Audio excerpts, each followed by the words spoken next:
ሜቢ ስለ ቤተሰብ ስታነሳ ቤተሰብ ስለ ህመሙ ያላቸው ግንዛቤ መኖር አጋዥ እንደሆነ ያነሳኸው አለና ከዚህ ጋር እያይዤ እኔ ለመጠቆም የምፈልገው በተለይ በስጦታ በየሳምንቱ ቅዳሜ ቅዳሜ 4 ሰዓት ላይ የሚኖር የግንዛቤ ማስጨበጫ ፕሮግራም አለ፣ እርስ በርስ ዲስኬሽን እና እዛ ጋር ቢሳተፉ የምትሏቸው ቤተሰቦች ካሉ መሳተፍ የምትፈልጉም ካላችሁ ብትመጡ ማግኘት ትችላላችሁ የሚለውን ጥቆማ ለመስጠት ነው። ቀጣይ እንግዲህ ቀደም ሲልም ሂሊንግ ፕሮሰስ ምንድን ነው ብዬ ስጠይቅህም እንዲሁም የቤተሰብ ሚና ስልህም አብረህ ያነሳው ጉዳይ ነው እና በተለይ ግን እንደው ኢንዲቴል ይሄ ከአእምሮ ህመም የመዳን ሂደት ያልነው ወይም ደግሞ ሂሊንግ ፕሮሰስ ያልነው ሂደት እና ሃይማኖት ጋር ያለን ግንኙነት ምን መምሰል አለበት? ምን አይነት ሮል አለው ብለህ ታስባለህ? ሃይማኖት በተለይ አንተ ከንስሐ አባት ጋር የነበረህን ግንኙነት አንደበት በተባለ ፖድካስት እንዲሁም ስፒሪቹዋል ቴራፒስት ስትል የገለጽካቸው አለ፣ መጽሐፉም ላይ ያነሳቸው ሀሳቦች አሉና በአጠቃላይ ሃይማኖት በሂሊንግ ፕሮሰስ ላይ ምን አይነት ሮል አለው ብለህ ታስባለህ ሄኖክ? እሺ እንግዲህ መጀመሪያ ስጀምር ባላንስ ቢትዊን ሳይንስ ኤንድ ፌት ወይም ደግሞ ሃይማኖትና ሳይኮሎጂን አብሮ በማስኬድ ነው መዳን የሚገኘው የሚለውን ነበር ፕሮሞት የማደርገው። ምክንያቱም እንግዲህ ያው እንደገና ወደ ዶክተር ዮናስ ዞር ላለው እዚህ ላይ ይህንን ነገር ከእሱ ጋር ብዙ እየተመካከርን እንግዲህ በፈረንጅ አቆጣጠር ከ2012 ጀምሮ ነው ዶክተር ዮናስን የማውቀው። ያው ምንድነው ለእኔ የሃይማኖት አባት የሚሰጠኝ ምክር ቅድም እንዳልከው ስፒሪቹዋል ቴራፒ ብዬ የምልበት ምክንያት ንስሐ አባቴ ጋር ፎር ኤግዛምፕል ለእኔ ስወያይ መጽሐፍ ቅዱስን ተመርኩሰው መጽሐፍ ቅዱስ ላይ ያለው ግን ትምህርት ከሳይኮሎጂ ጋር የሚገናኝ ትምህርት ስለሆነ ከዛ ላይ አንስተው የሚሰጡኝ ጥቅስ ለእኔ ፈውስ ነው በዛ ሰዓት። ያንን ግን ጥቅስ ወስጄ ዶክተር ዮናስ ከሚሰጠኝ አመራር ጋር እንግዲህ ሳይንቲፊካል ኤክስፕላኔሽን ካለው ጋር አመራር ጋር አንድ ላይ በማጣመር እንግዲህ ንስሐ አባቴ ጸበል ጠጣ ሊሉኝ ይችላሉ። ዶክተር ዮናስ ሊቲየም ውሰድ ሊለኝ ይችላል።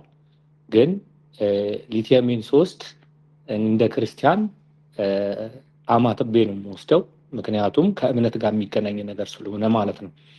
ኦፍኮርስ መድኃኒቱ መስራቱን ይሰራል፣ ግን ሁለቱንም ባላንስ በማድረግ ልክ እንግዲህ የምወስደው መድኃኒት ሊቲየም ሙድ ስቴብላይዘር ተብሎ መሀል ላይ እንደሚያገናኘኝ እኔ ደግሞ ንስሐ አባቴ የሚሰጡኝን ምክር፣ ዶክተር ዮናስ የሚሰጠኝን ምክር፣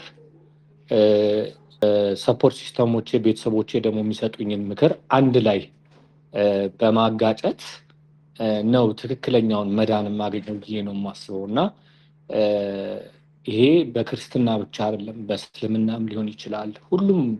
ሁሉም በየእምነቱ ሆኖ ያለውን ልምምድ እየተለማመደ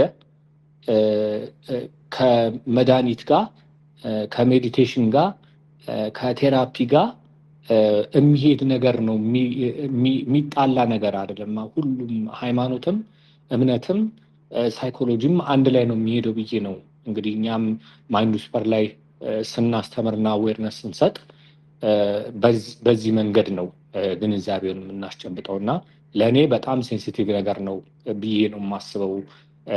ይህን ሁላ አመት ለእኔ ይሰራልኝ ነገር ስለሆነ ለሌላውም ይሰራል ብዬ ስለማስብ ማለት ነው። በጣም ጥሩ ሄኖክ። ሌላው ያው በተደጋጋሚ ያው ጥያቄዎቹ እርስ በርሳቸው የተገናኙ ስለሆነ አንዱ ከአንዱ የመነሳት ሁኔታዎች አሉ። በተደጋጋሚ የዶክተር ዮናስን ስም እያነሳህ ነበርና ከዚሁ ጋር ማንሳት የምፈልገው የባለሙያዎቹ ሮል በአጠቃላይ ሜንታል ሄልዝ ፕሮፌሽናል ሳይኮሎጂስት፣ ሳይኪያትሪስት ሊሆን ይችላል ዋቴቨር ግንኙነታቸው ምን መምሰል አለበት? መቼ መገናኘት አለባቸው? ምን አይነት ሁኔታዎች ሲገጥሟቸው ወደ እነኚህ ባለሙያዎች ወደሚከታተሏቸው ባለሙያዎች መሄድ አለባቸው ትላለህ? በዚህ በሂሊንግ ፕሮሰስ ውስጥ እያለፉ ያሉ ሰዎች። ኦኬ ያው ትንሽ ከበድ ያለ ጥያቄ ነው ብዬ ነው ይህንን ግን በምችለው ያህል መልሰዋለሁ። ፐርሰናሊ እንግዲህ ሂሊንግ ፕሮሴስ ውስጥ ወደ ሪካቨሪ እየተካሄደ ካለ ለእኔ ፐርሰናሊ እንግዲህ በሳምንት አንዴ ማገኝበት ጊዜ ነበር። በሂደቱ ፕሮግሬሴን እያየው ዶክተር ዮናስ ኦኬ በ15 ቀን አንዴ፣ ከዛ በ3 ሳምንት አንዴ፣ ከዛ በወር አንዴ የሚልበት ጊዜ አለ። ግን ይሄ ምንድን ነው በደንብ ኦብዘርቬሽን ያስፈልገዋል። ያው ከሳይካትሪስት እና ፔሸንት ጋር የሚኖረው ሪሌሽንሽፕ ያው በሁለቱ መሀል ነው ብዬ ነው የማስበው። እኔ እንደ ድሌ እንግዲህ ኦፕን ሆኜ ሁል ጊዜ ከመጀመሪያው ከዶክተር ዮናስ ጋር ስለምዋይ ስለነበር እኔ እንጃ እንግዲህ ያው ዶክተር ዮናስ ይህንን ትደግፍልኝ ይሆናል፣ ግን የምታስቸግር አይነት ፔሸንት አይደለህም ይለኛል ብዙ ጊዜ እኔ ኮኦፕሬቲቭ ስለሆንኩኝ። ግን እኔ ሁል ጊዜም የምናገረው አንድ ሰው አንድ ህመም ይዞ ከመጣ ያ ህመም እንዲገኝለት እና ያ ህመም እንዲታከምለት ኤግዛክትሊ የሚሰማውን በሚሰማው መንገድ ሂስትሪውንም በስርዓት ተናግሮ ክሊር ሆኖ ካልሆነ ባላዊ ነው የማስበው። እና ያው ብዙ ቻሌንጆች ይገጥሙናል። እኛም እነዚህ ክላይንቶች ሲመጡ ህመሙን አክሴፕት የማድረግ ቻሌንጅ ይኖራል። እንዴት ልታመም እችላለሁ፣ እንዴት የአእምሮ ህመም ሊኖርብኝ ይችላል የሚለው አክሴፕተንስ ችግር ሊመጣ ይችላል። አክሴፕተንስ ከመጣ በኋላ ደግሞ ራስን መግለጥ፣ ራስን ኤክስፕሬስ ማድረግ በዚህ መንገድ ምናምን የሚለው ነገር ቻሌንጅ ሊመጣ ይችላል።